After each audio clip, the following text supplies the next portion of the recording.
ইয়ের এই জায়গাটার নাম কি বাবুল ভাই? জায়গার নাম তো জানি না, নীলগিরি। নীলগিরি। এখানে আপনার কেমন লাগতেছে? এখানে আছে একটু ভালো লাগতেছে। ভালো লাগে? রাস্তার মধ্যে আমার কাছে ভালো লাগে নাকি?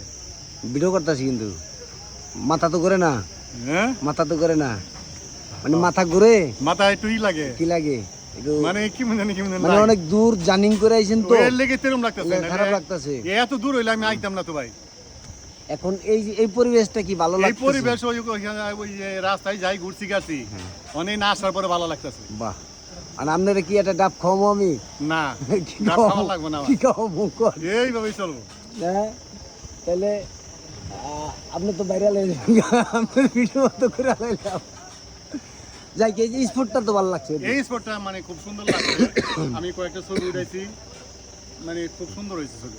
যাই, এখানে আমরা তাহলে শুটিং করতে পারবো ইনশাল্লাহ আচ্ছা, মাশাআল্লাহ। তাহলে পরবর্তী শুটিং এর জন্য কোনো এক আপনারা সময় আসা যাইব। অপেক্ষায় থাকেন। আমরা এখানে 5 পর্ব করব।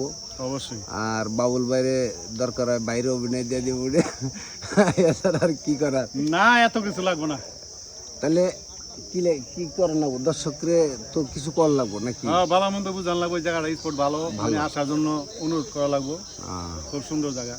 বাস যাই, তাহলে এখানে আসা যাবে, যাবে। কিন্তু জায়গাটা একটু দূর বেশি। একটু দূর বেশি। যারা আসতে চান তারা একটু লং সময় নিয়ে আসতে হবে, লং সময় নিয়ে আসা লাগবে এই জায়গায়। মানে ধীরে সহ্যে। মানে তোমরা কি যাইবে না ওদিকে? আচ্ছা, ওকে, সবাই ভালো থাকবেন, সুস্থ থাকবেন, সুন্দর এগারো লোক থাকবেন। এদিকে আছে। আমার বড় ভাইয়ের কাছ থেকে একটা সাক্ষাৎকার নিলাম। সবাই ভাইয়ের জন্য দোয়া করেন, আমার বোনজা ভাই। সবাই ভালো থাকেন।